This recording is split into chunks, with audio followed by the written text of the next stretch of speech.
Welcome to the Bulwark Podcast. I'm Charlie Sykes. There is just 1 week to go until Election Day. 1 week to go. 7 days. Amanda Carpenter, do you ever think we'd get here? Yes, I've been praying for it every day. I mean, all these people are saying, oh, I can't believe it's happening. I can believe it. I've been counting the days since he was elected. So yes, we're getting here. It's believable. It's happening. Cue the Ron Paul gif. Ah!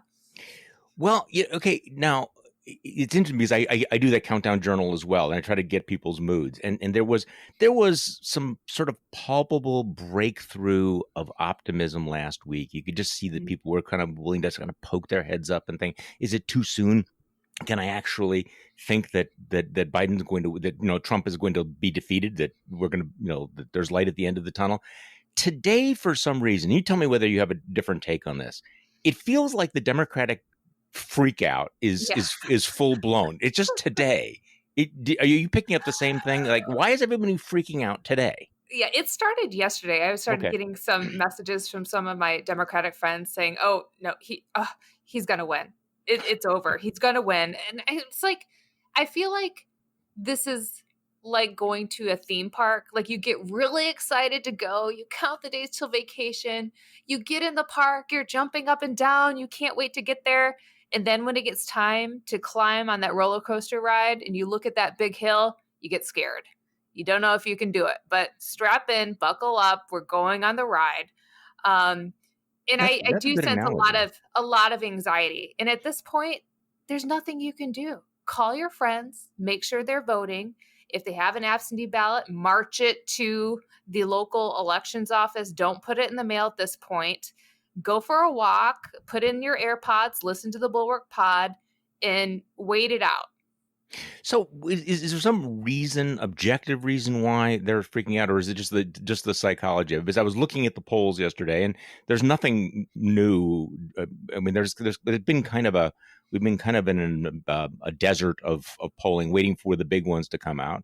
We had that one poll, the New York Times Siena poll, that kind of threw some cold water on Texas. But the early voting numbers appear to be rather remarkable. The consistency of the poll numbers, kind of remarkable. No indication that the race has changed since last Thursday. So, are they picking up on data, or is this a mood thing? It's a mood thing. And here's my theory: it's because there's no more events to look forward to. The debates are over. It's just the waiting now. Yeah, now it's the waiting, and the waiting is the worst part. It's the worst part of everything. Like, when you got to go get your shot, you're waiting for that shot to come in, and it's the waiting that makes it seem scarier than it actually is. But yeah, there's nothing else to do but wait. And election night is going to be, people are going to freak out on election night and everything that doesn't look good for Biden. But this is what I would say, because I'm not freaking out, because Biden couldn't be any more well-positioned than he is right now. Well, you told me right before we started this, because I was asking, what's the latest breaking news? Because I was working on a piece, which you can find at the Bulwark, the middle finger election, which is a riff off of National Review's piece about that really, if Trump wins, it's because America is giving a big middle finger to the left, which I don't think is wrong. But I have some thoughts on this. But I asked you whether there was any news, and you mentioned that we have some stories about Michael Bloomberg dumping in a bunch of money at the last minute. Yes. Here's a middle finger for you. Mike Bloomberg is going to spend $15 million on Texas and Ohio, because he found in his polling, which he has a massive data operation, that Trump only has tiny leads in those states. And so Bloomberg is putting his money where his mouth is. And that's going to be in Texas and Ohio. And so all these people that were waiting for him to do something, which I was in that camp, here it is. Happy election day. Yeah, I mean, for people who are saying, well, I wish it was more money, $15 million is a hell of a lot of money in 1 week. I mean, I don't care where you are. I mean, keep in mind that there comes a certain point where you can't spend enough money. And I think a lot of Democrats are in that position. But this is what's so interesting about this. Texas and Ohio, that means they're on offense. They're not playing defense. And they're putting more states on the map. The fact that we're even talking about Texas and Ohio, that we're talking about Georgia, tells you where this race is at. Because at the beginning of the year, if you and I were sitting down sort of gaming out what the Electoral College fight would look like, we would not be talking about Georgia, Ohio, and Texas at No. all. Can you imagine the psychological impact on whatever's left of the Republican Party if Biden wins Texas? No, don't. See, you're getting ahead of yourself. Okay, let me talk about Texas can I just talk about Texas for a minute? Yeah. I mean, yeah, that would blow. I mean, basically, that's the end of them as a national party. I mean, it would be. That's why I'm taking a deep breath and not getting. Listen, I'm not saying it's likely, but if there was a scenario in a year for it to happen, it's probably it. Georgia may be more likely, which is also, you want to talk about a transformation of American politics. I am fascinated by the Georgia Senate race with Kelly Loeffler and Doug Collins. Fascinated. Well, it's one of those jungle elections. For people who get confused about this, you actually have two Republicans that are still on the ballot and probably headed to a runoff. You had the Democrat who's leading rather substantially, but has to get to 50%. If Warnock, is that the Democrat's name, gets 50%, he goes to the Senate. But if he doesn't, there's a runoff, and then whatever Republican is in the number 2 position faces off against him. And you have, well, tell me what fascinates you. I mean, I just think the way that they're competing with one another, who can be more of a Trumpian bootlicker. Yeah, I mean, it's the boot, jockeying, by the way, is a euphemism here. Yeah, it's the jockeying between Kelly Loeffler and Doug Collins, who's a longtime Georgia representative who people probably most remember for his performance defending Trump through impeachment.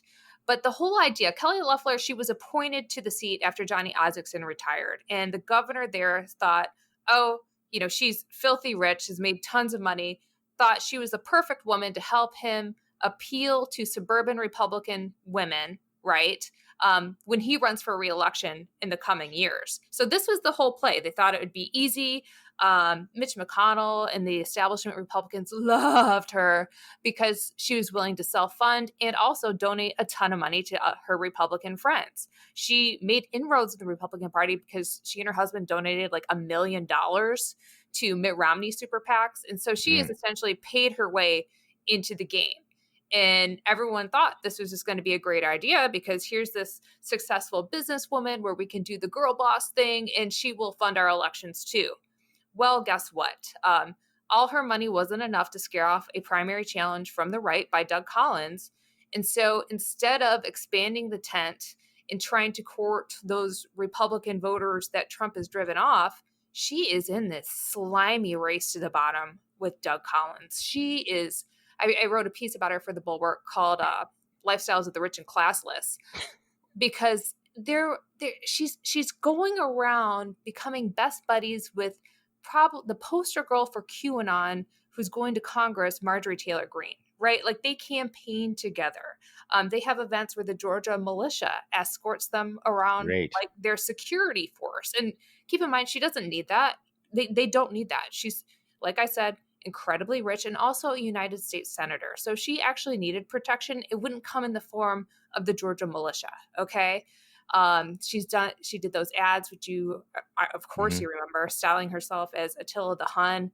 And if you just look at her Twitter feed, it is embarrassing the way she tries to paint herself as 100% supporter of Trump. In fact, in the last debate, the moderator asked her, "Do you disagree with Trump on anything?" And she said, no, I have 100% voting record with Donald Trump. And so she's trying to now paint herself as like the real Trump conservative, and Doug Collins is a pro-abortion squish, which is, you can have problems with Doug Collins, but he is a former Navy chaplain. I think he's authentic about what he is, even though I disagree with the direction he's gone. And so, long story short, what's fascinating about this race is that these are Republicans running in very safe Republican country, right? They could position themselves any way they wanted, and they should be able to win. But this is what they're doing because this is where the Republican base is at. Like this is a test tube case of Trump-based politics, and how the campaign that you're describing would alienate those swing voters, alienate the voters you would normally be appealing to in a general election. So this is still like a quasi-primary election being played out with a general election electorate, which is strange. This reminds me of what's happened to the Republican Party in Arizona. One of the reasons why Arizona has been trending blue is because the Republican Party there has just lost its mind. It's because they competed with one another, sort of the race to the kooky fringe. You had who was it? Kelly, was it Kelly Ward? Yeah. Chemtrail Kelly was running for Senate, and she's now the chairman there. Interesting that in Texas, they went and they got Alan West to be there. So what's been happening in a lot of these states is that at the moment when their control is most at risk, they've decided to become the, head off to the fever swamps. So what could another go wrong? add-on to that is that 2 Republican women appointed to the Senate in the form of Kelly Loeffler and Martha McSally are doing terribly. Yeah. The Republican Party, these women they've appointed, you can also throw Cindy Hyde-Smith into that category. In Mississippi. They're terrible. Yeah. Yes. You find these people that have never actually created a successful winning campaign, and then you give them a Senate seat and you wonder why it doesn't turn out well. Wow. So, okay, let me go back to Texas, because I think some people were discouraged by that New York Times Siena poll that showed Biden down 4 points in Texas. By the way, on it's funny, they're sad.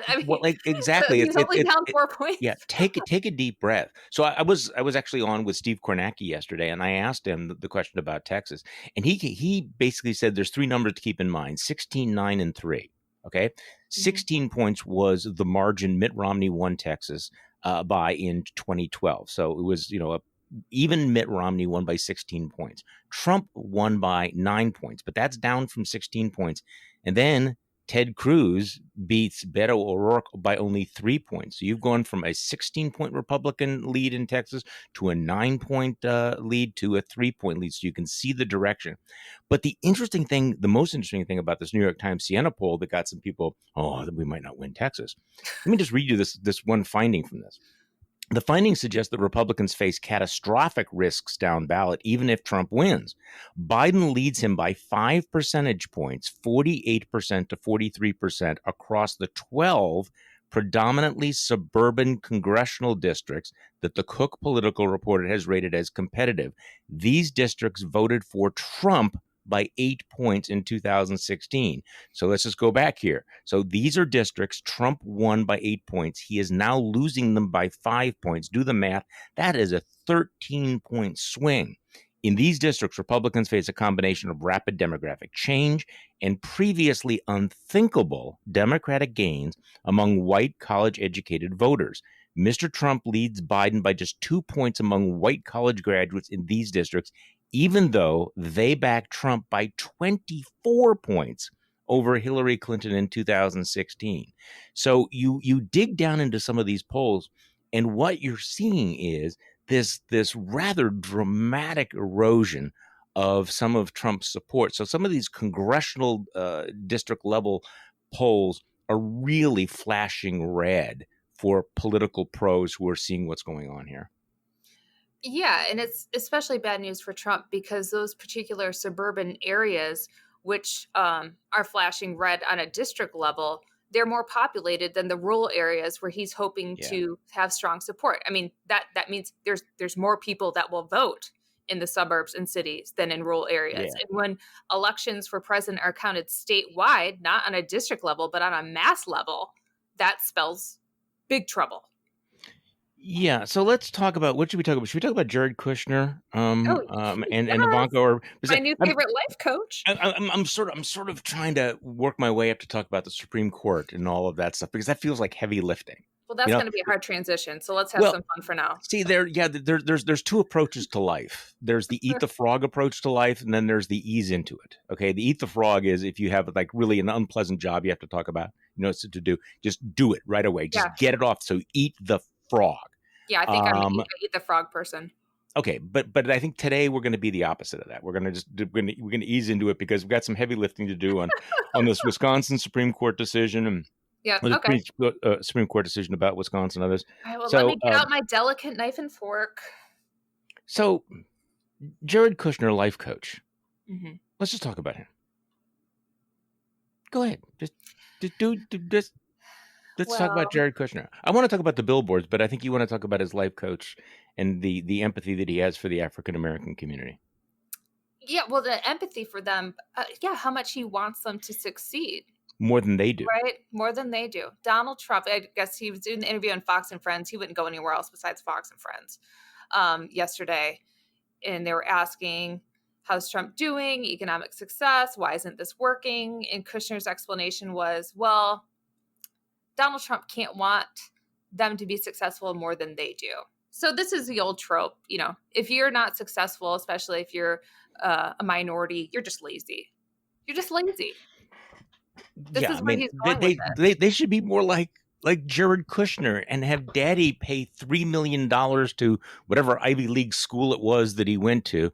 And gifted him, made him a slumlord, and have a father-in-law who will give you a White House appointment, right? Why didn't they think the old-fashioned way of pulling yourself up by your bootstraps? See, I thought you wanted to talk about Ivanka and Jared and the billboards, which is classic. Our friends at the Lincoln Project, who spend a lot of time living in their heads. And I will be honest with you. Sometimes I think, okay, right now, keep your eye on the prize of the election, the trolling into people's heads. It may be fun, but but they have an instinct. I mean, they go right for it. So they put up these two big billboards. I mean, they are big in Times Square with Ivanka and Jared basically dismissing the number of deaths from the coronavirus, not basically dismissing them. And instead of shrugging them off, Jared and Ivanka decide they're going to threaten the Lincoln Project with a lawsuit, which means, as anyone would have been able to tell them, that those billboards would now get 100 times as much attention as they would have otherwise. These people are really dumb, aren't they? Well, I think they're used to living a certain lifestyle, right? Where if you see something you don't like, you get a lawyer to send a mean letter and people get scared and they go away. That's the bubble that they live in, that they'll probably never be able to go back to. But I got to see, and those are worthy and good shots to take at them because they deserve it, and I'm fine with it. But I'm much more worried about Donald Trump Jr. in terms of who's going to have a lasting effect on Republican politics and what we have to deal with going forward. He's a threat. He's the one out going through the country, building up candidates like Kristi Noem, who is taking her second trip to New Hampshire with Corey Lewandowski as her advisor this week. And so I don't These know people where are not Jared going and Ivanka away. go. Yeah, I don't know where Jared and Ivanka go. They're gonna be on some corporate board and do some philanthropy crap. They may not get invited back to the Met Ball. Yeah, the billboards are great. I don't care about them living their lifestyle. I am much more concerned about Trump Jr. and the grassroots movement he's built up with people, the likes of Charlie Kirk, because that kind of meme-tastic QAnon type campaigning isn't going away, and they're going to go out west and keep pushing it. I bet money on it. Well, I think they are more in tune with this mood, this middle finger election mood, which is that we don't really care about ideas or policies. We just want to say F you to the woke culture, and we want to trigger you. And they understand that, and I think that to that extent they speak that language of the base better than the Josh Hawleys of the world or the Tom Cottons of the world, who I think, and I'm not boosting them here, but at least I think are still under the impression that you need to have ideas and policies to be elected. Yeah, and Tom Cotton's another one that's been going around to these states. He's been going to Georgia, and he's been turning up. What a lot of these Republicans are doing is that they're going out and laying the groundwork for their own presidential campaigns under the guise of supporting Trump right now. Nikki Haley's also doing that to some extent. But I'm telling you, Kristi Noem is among the most active. It is that is interesting. Okay, so let's talk about the Supreme Court, because we are talking. It is October 27th, 2020, 7 days until the election, and last night the U.S. Senate confirmed Amy Coney Barrett to a lifetime position on the Supreme Court, solidifies a 6-3 conservative majority with an asterisk on it, and then she's sworn in at the White House, and I can't get over the fact that this is not the consuming story of the week, but it's not. And there are a lot of folks, and a lot of folks who are in our audience who are wondering, well, why didn't any of these Republicans break from the president on this? Why did they all go along with Amy Coney Barrett? Because getting Supreme Court seats is one of the only good things that's come out of the Trump presidency for most Republicans. I get this question a lot too. Don't Republicans regret backing Kavanaugh? Aren't they upset? Why didn't they oppose Amy Coney Barrett? And it's like, why would they? I don't understand this. There's this resistance idea that among the left, that if you are Republican opposed to Trump, you're going to give up all your Republican values and ideas and become a progressive. No, that is what happening. If you want to find common cause to stop the excesses of Donald Trump, of course, yes, we want to stop Trump, but giving up everything else to do that when you can have a clear court seat, it's never made any sense. That said, I do have issues with the way these confirmations were conducted, the judgment that they've showed throughout this process. When she was first announced, I can tell you, I was excited at the prospect of finally getting a female conservative Supreme Court justice, although it did grate on me for quite some time that they waited to pick her until they had a third pick. Mm-hmm. And now, all these guys want to say, oh, look at this working mom, blah, blah, blah. Shut up. You waited. You had two first before you got to a woman. So don't really give me that. Maybe on the third time you got it right. So I'm not there for that kind of virtue signaling. And through her confirmation process, I am very disturbed by the fact she couldn't answer a couple of straightforward questions regarding whether an election can be delayed, whether there should be a peaceful transfer of power, or whether voter intimidation at the polls was legal. Those are huge red flags for me, in addition to her decision to participate in 2 super spreader events held in her honor. Okay? So, bad judgment. In theory, I don't oppose, filling that seat.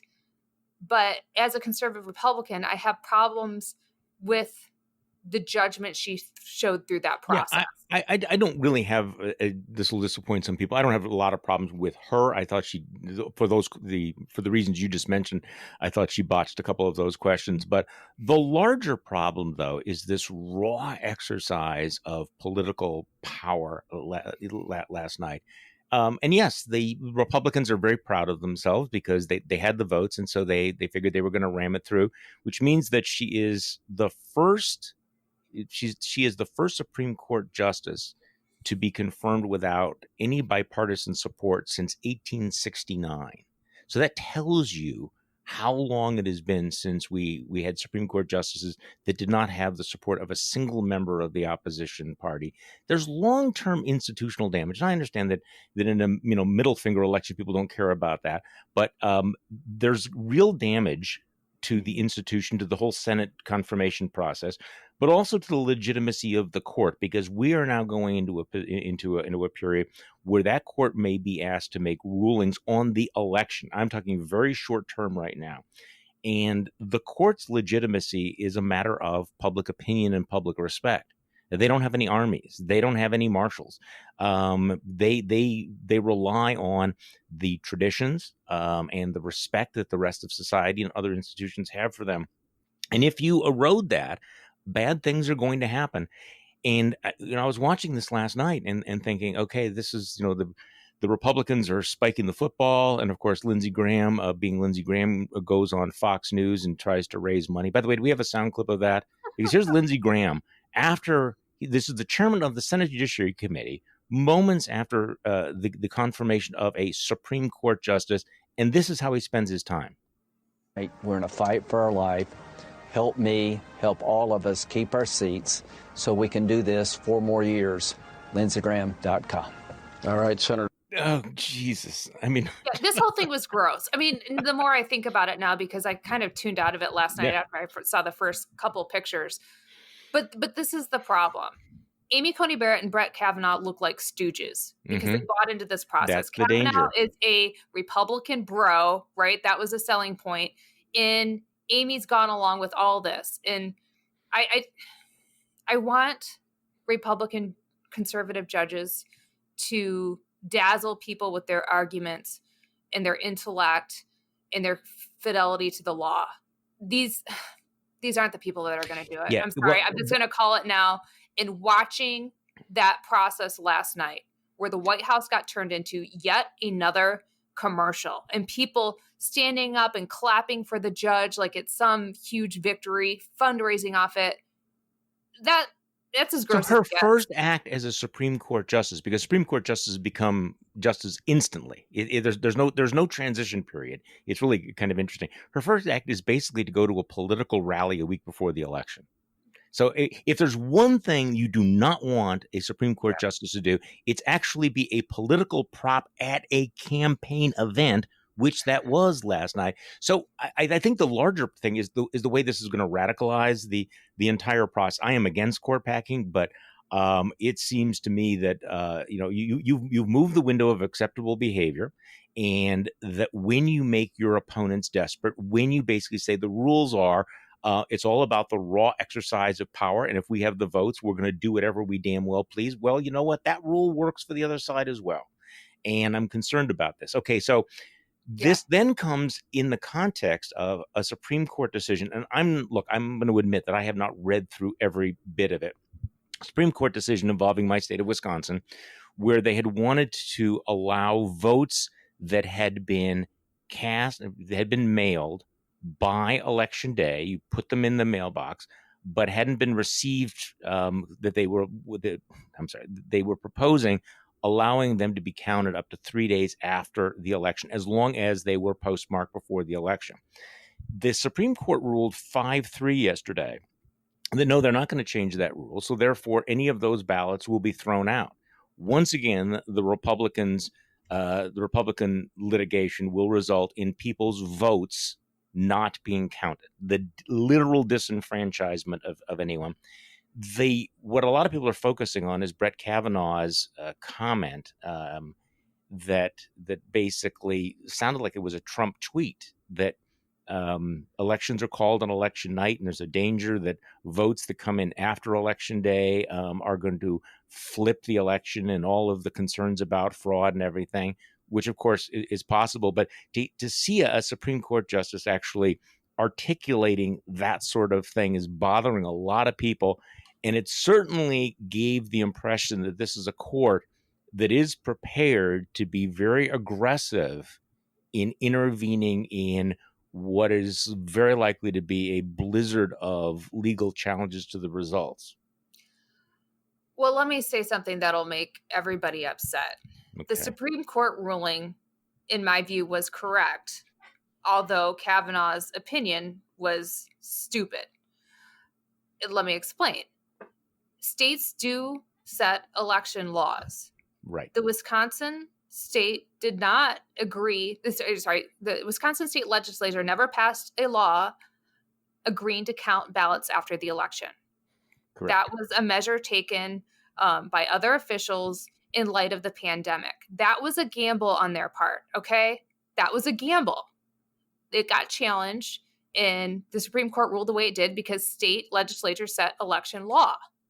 Okay, this is the problem in all these states that are challenging these things. The changes that were made because of coronavirus, which I agree with, which I would support. If I were a Republican member in those legislatures, I would vote for them 100%. They did not go through the legal process. That is a problem. It was not made into law. And so now this is a jump ball in all these courts. And in some places, Democrats are winning versus Republican, but this gets to my other everlasting complaint, is that people are looking for the courts to solve their problems, and you need to pass laws so they aren't challenged. We need to find agreement through the law on what should happen in various elections in these states, because you are risking it all by using these unilateral processes that can be challenged all the way to the Supreme Court.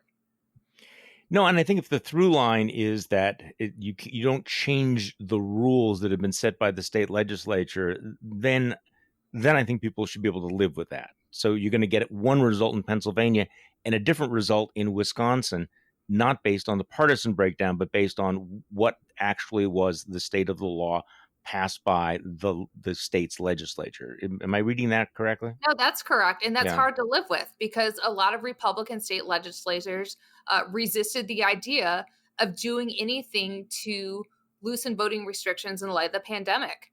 But those were fights that were fought and settled essentially last spring. I hate to tell you this.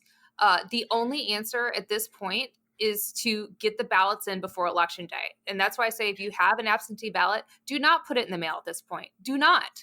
Find out where your local elections office is and hand it off in person. Go stand in line and early vote or vote on Election Day. Those are the choices at this point in time if you're worried about this issue. I think that's the response. That's the response that I'm picking up from around here is that, look, we still have a week to go. You have to have your ballot in their hands by 8 p.m. next Tuesday. Okay, that shouldn't be that difficult. And so you have a voter education thing. I noticed a tweet from the head of the Democratic Party in Wisconsin who said, okay, we're just going to have to, he didn't like the decision, but we're just going to have to make sure that people understand how to do this. And it is easy in a state like Wisconsin. I mean, there are ways you can drop the ballot off. There is in-person voting. And, it feels so funny because it doesn't seem that long ago that you only had one shot to vote, right? Mm-hmm. I mean, that you had to show up on the day of the election. And now we have made it so easy to vote early and to make sure your ballot is in. It should not be a massive burden for people, knowing that you have 7 days. Okay, you have 7 days. So wait, we didn't talk about why Brett Kavanaugh is an idiot. Okay, why is Brett Kavanaugh an idiot? Well, the way he reasoned that was essentially saying, yeah, states set election law, but we need to have a result on election night. No, that is not a thing. That is not a thing. We don't actually have results on election night. We have projections, right? News organizations make projections about what will win. We don't actually know the result until days and weeks after. And so the fact that he would put that in a court opinion is extremely concerning. And it's like he still wants vengeance for these Bush v. Gore days. Because I think at his core, he's nothing but a Republican Bush bro who is living to relitigate that election. Well, let me just read you what he wrote, because I did pull it up here. So he talks about the Wisconsin law that saying that you have to have the vote in by Election Day rather than mailed by Election Day. And this he writes, those states want to avoid the chaos and suspicions of impropriety that can ensue if thousands of absentee ballots flow in after Election Day and potentially flip the results of an election. So here you have a Supreme Court justice who is appearing to advance these baseless and false, notions that this is fraudulent or suspicious, when in fact it's not, that there's not widespread fraud. And those states also want to be able to definitively announce the results of the election on election night or as soon as possible thereafter, which of course, look, I know Trump is saying that we need to have the results on election night, but I think that everybody else has been pretty clear that the goal is not to announce them on definitively on election night. And by the way, no state definitively announces the results on election night because those are always unofficial results, right? I mean, you don't have the canvas until a few days later. So it's only Trump who's saying that. And then he goes on to say, moreover, particularly in a presidential election, counting all the votes quickly can help the state promptly resolve any disputes, address any need for recounts, and begin the process of canvassing and certifying the election, blah, blah, blah, blah. Then he goes on to say, the states are aware of the risk described by some professor. Late arriving ballots open up one of the greatest risks of what might, in our era of hyperpolarized political parties and existential politics, destabilize the election result. If the apparent winner the morning after the election ends up losing due to late arriving ballots, charges of a rigged election could explode. So this is from the Supreme Court decision. I mean, from his dissent or his concurrence. The longer after Election Day any significant changes in vote totals take place, the greater the risk that the losing party will cry the election has been stolen, which, of course, is very likely what Donald Trump's strategy would be if this is not a blowout election.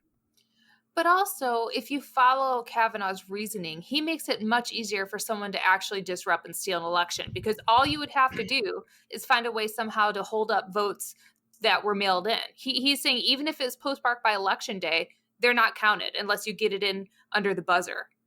That's just ridiculous. That is ridiculous to say that, okay, well, if somehow your ballot doesn't find the way to where it's supposed to go through no fault of your own, but maybe by a malicious actor. Too bad, so sad. Yeah. So tell me what you're looking at right now in the final 7 days. We started off by talking about sort of the anxiety because there's not much left to be done. We keep waiting. Is there going to be some news development? Is there going to be some late October surprise?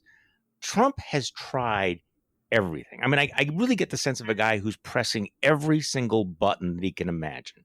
He tried to get the Department of Justice to launch investigations. Very frustrated with the FBI. He's going to fire the FBI director after the election. He's frustrated with Bill Barr. He tried the Bobulinski gambit, bringing out Hunter Biden. That didn't necessarily work. He's brokered Middle East peace, which I don't think has changed the dynamic of this. He confirmed a Supreme Court justice. From his point of view, I mean, he's hitting every button, pulling every cord, and none of it feels like it's changing the trajectory of this race.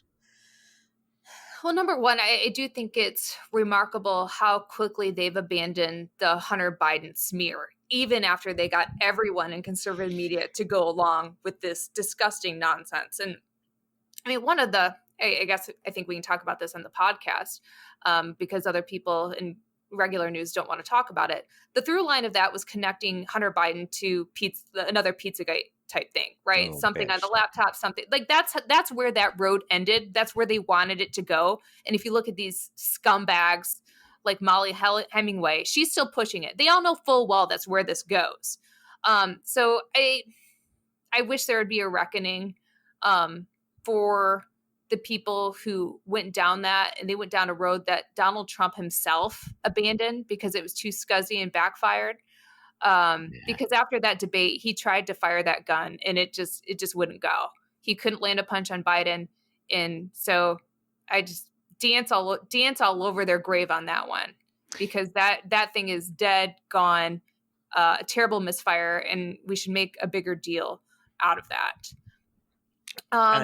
You mentioned there ought to be a reckoning, and I just want to for the record, for people who wonder what do you never Trumpers think is going to happen, and I only speak for myself here. It's like I don't expect anything to happen after the election. Okay, that's not the way I'm putting it. Did you read Olivia Nuzzi's piece about the self-hating, tortured self-justification of a Trump enabler?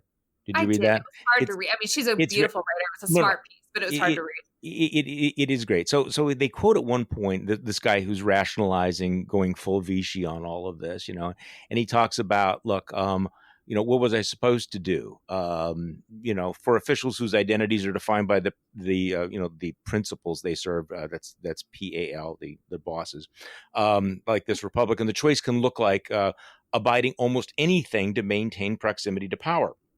Everyone loves power, as he put it. The alternative would be defecting to the never Trump wilderness. And then he's quoted as saying, those people are delusional grifters. Trump is going to lose, and the Democrats are going to look at those assholes and say, get the fuck out of here, you Bush-loving warmongers. And he may be right about that. Because you know what? I'm never Trump, not because I expect it to be greeted by open arms by the Democrats. That's not going to happen. I am not going to have a seat at the table. I get it. I understand that we're going to be pariahs on the Republican Party, that the people who have been the enablers will be able to morph really, painlessly back into the conservative movement, and that we will be regarded as the heretics, and we will still be out in the wilderness because, no, the Democrats are not going to say, what are your ideas about public policy now? And frankly, I don't care. I'm sorry. There are no parties. There are no Georgetown parties. There is no grift. And by the way, being called a grifter by these folks is like rich. Oh my gosh. When you look at the salaries, these people at Sinclair and all these people get paid to, but whatever, you couldn't pay me enough. There's not enough money in the world for you or me to go. No, see, that's it. And you know what? If we are quote unquote irrelevant, that's okay. So let me address something that is kind of a through line for all these people that went along with it and how they try to depict people like you and me. I've read this a few times, and it's like, okay, you never Trumpers want to go back to the Bush era warmongering days, something. They act like we want to go back to how it was. Yeah, no. That is not true. Listen, it is never going to be the same after Trump. And it's not just because of Trump. Let's talk about some of the institutions that have been demolished in the Trump years. Guess what? NRA is gone. They don't have the political power they once did. Look at the evangelical movement. Liberty, that place has been destroyed essentially in terms of organizing politics after what Falwell did. I mean, we can go down the line of other organizations that provided institutional support and air cover and organizing political power on the ground for the Republican movement.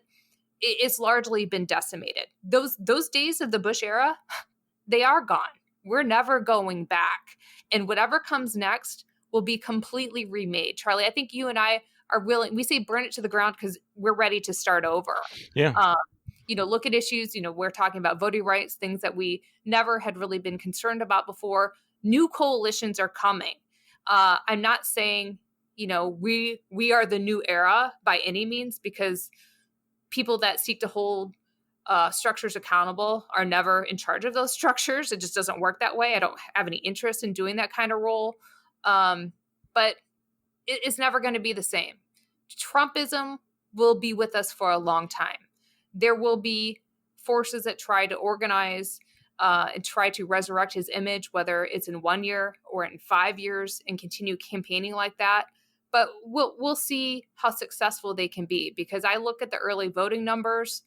I see the Trump strategy of marketing the Republican Party as a structure that's only attractive to rural white areas and is not competitive in cities, is not competitive in suburbs, is barely competitive in exurbs. I don't see a winning coalition there. No, I don't either. No, and the question is how quickly that future catches up with them, which is why we've been talking about Texas and Georgia, because that is the future, like right now, for this party. So by the way, you were on with Rick Santorum last night? No, we got canceled. I'm sorry to hear that, but I wanted to hear. This is going to happen, I think, because they've tried to organize this talk. Well, I want to hear this. Four times now. And so I expect it will happen to talk about the future of the Republican Party, which that'll I think be good. is ashes and Trumpism. So one of the things that I had to do yesterday, because I was writing this piece about the Trump, the Trump second term would basically be a big middle finger, because he has no agenda. He's not even pretending to have an agenda. So it's all about basically that, the Democrats on the left are terrible and everything. So I had to listen to Ben Shapiro's endorsement video. And Ben Shapiro's an interesting case. There's a whole bunch of these guys like Ben Shapiro, Eric Erickson, who else? Some of these people who are very, very strongly anti-Trump, who decided that now they're pro-Trump.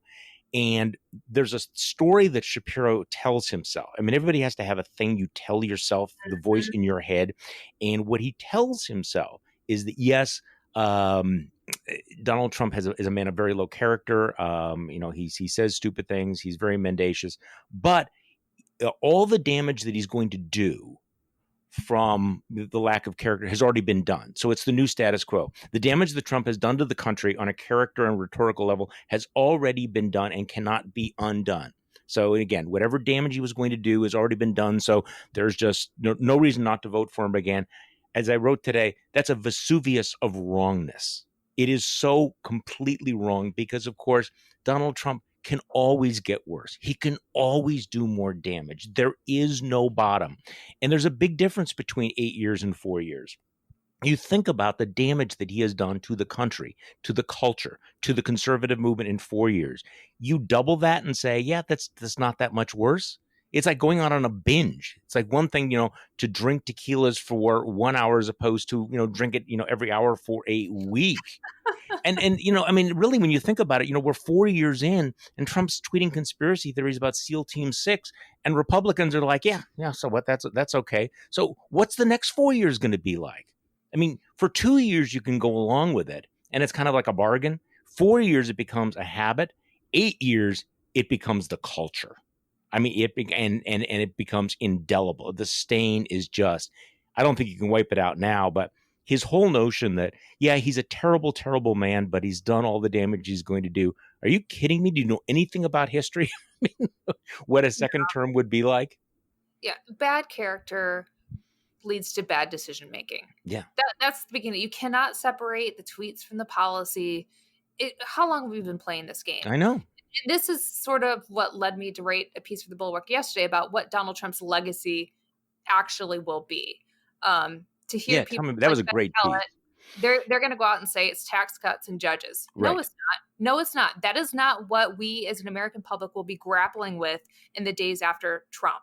The things that are going to last, that are going to cause us problems for years and years to come are, number one, COVID, which we are here now in this terrible pandemic that will last more than a year at least. We're going to be dealing with this because of Trump's bad decision making.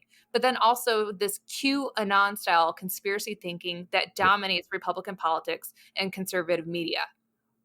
I mean, these are the problems that Trump has caused, and we are going to have to find a way to fix. And there's no amount of tax cuts and judges that can fix that for us. How many months are we going to be locked in our homes? How many congressional candidates are going to go to Congress believing absurd ideas that like mass shootings were hoaxes? I mean, this is really kind of the new gateway thinking, I think, for people like Marjorie Taylor Greene and Laura Loomer, who, guess what? Donald Trump voted for, if he did indeed vote for a straight Republican ticket in West Palm Beach, as he said he did on Saturday. By the way, when I was researching that piece, did you know there's videos of Marjorie Taylor Greene essentially stalking David Hogg, one of the Parkland kids that became an anti-gun activist? No. Chasing him down on Capitol Hill. He was there having some meetings. She's there with a video camera, chasing him down, saying, how dare you take away my right to own a gun? I have a right to defend myself. How are you getting these meetings with senators? Are you funded by George Soros? It is crazy. That's the future of Republican politics. Guess what? We're going to be dealing with that for years. We are going to be dealing with it. And that corruption of the conservative mind, I wrote a book about it 4 years ago, and I look back on it and think about how bad things felt back in 2016. They are exponentially worse now. And the line of where we're going on all of this and the way information is spread, the fact that, and you're right about the QAnon, I mean, that it's such a huge portion of the Republican electorate is open to those ideas. I mean, things were bad 4 years ago. They're worse now. 4 more years of this being embraced by the Republican Party, the damage is just absolutely incalculable. Yeah, motivated from the conservative media. We have to really talk about how conservative media working in support of rotten Republican politics has become this, frankly, scary, self-fulfilling propaganda machine. Okay, I got an interesting a text message from a very prominent media type last night, late last night. So I'm going back and forth with this guy while I'm lying in bed. And he says, just honestly, do the people who are pushing some of these, and he mentioned one of the conspiracy theories, do they actually believe this stuff, or are they just saying it? I mean, in private, do they go, hey, it's bullshit, but I have to say all this? And you can answer, but my answer to him was, I really can't tell you anymore. Because, this tribalism really becomes like a habit and a drug. And that after a while, you just will say things that help your team and hurt the other guy. And it becomes almost reflexive. What they actually believe or whether they even thought about it in terms of whether it's true or not, I honestly can't tell you anymore. What is your sense of that? I would break it down into thirds. I think a third of it is catering to the audience. Just fan service. Fan service, and let's be honest, hardcore conspiracy-minded people don't spend a lot of time away from the internet and television. Right. So it's a nice, reliable audience. I've seen that in the talk radio I've done, the people that call in, the messages you get. It is a thing. I'd say another third of it has to do with just vengeance and feeling screwed by Barack Obama and maybe something they were mean to Mitt Romney and his dog, so I am going to go to war against Hunter Biden. Yeah, they lied about my guy. So I'm going to say this, and even though it's a lie, they have it coming. Right, and this is how you win. Politics is hardball, and if you don't like it, you should just get out because you're not tough enough to do this. Like there's this toughness. Like, look at how bad I am. And then a third of them believe it or are curious enough to ask questions. Right, that's always the out. I'm just asking questions. I don't know if it's right, but it sure looks funny. Those are probably, I don't want to call them ethical, but the people that try to keep it at arm's length, but they can't resist getting into it because the other 2/3 are going along with it and they have to play catch up.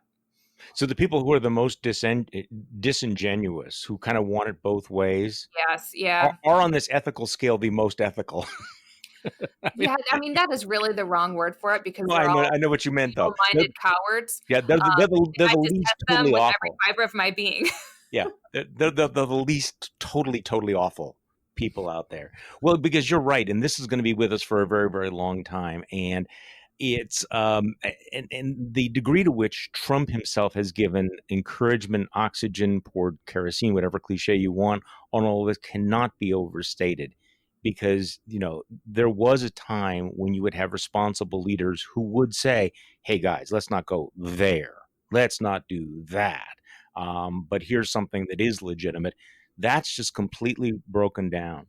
And that's where I think the sort of the habit of acquiescence has been established in the Republican Party.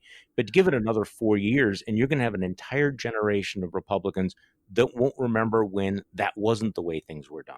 I can't get Chris Christie out of my head. Okay, tell me about Chris Christie. He was at the first Amy Coney Barrett super spreader event, got sick, went into hospital for a week.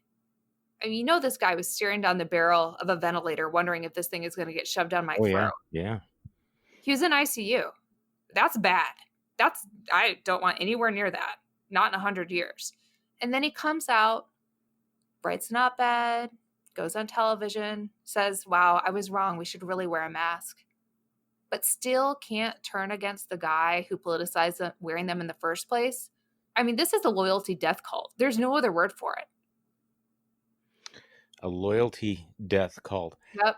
Feats of strength by risking coronavirus infection. Well, this is one of the reasons why I am not among those people who are freaking out about all of this. That I'm watching the president's last week's strategy, and it's very high energy stuff, and we got to give him credit. I mean, he is doing these rallies, 3 times a day, while Joe Biden is much more leisurely pace, and we could second guess that after the election. But I'm watching the local coverage of each of these things, and normally when you come and you parachute into a state, you get positive coverage, right? The coverage seems to be negative on 2 different levels. Number one, what the president says is often wrong or absolutely crazy. And number 2, people are going, these are super spreader events. You have half of America that's looking at this with absolute horror.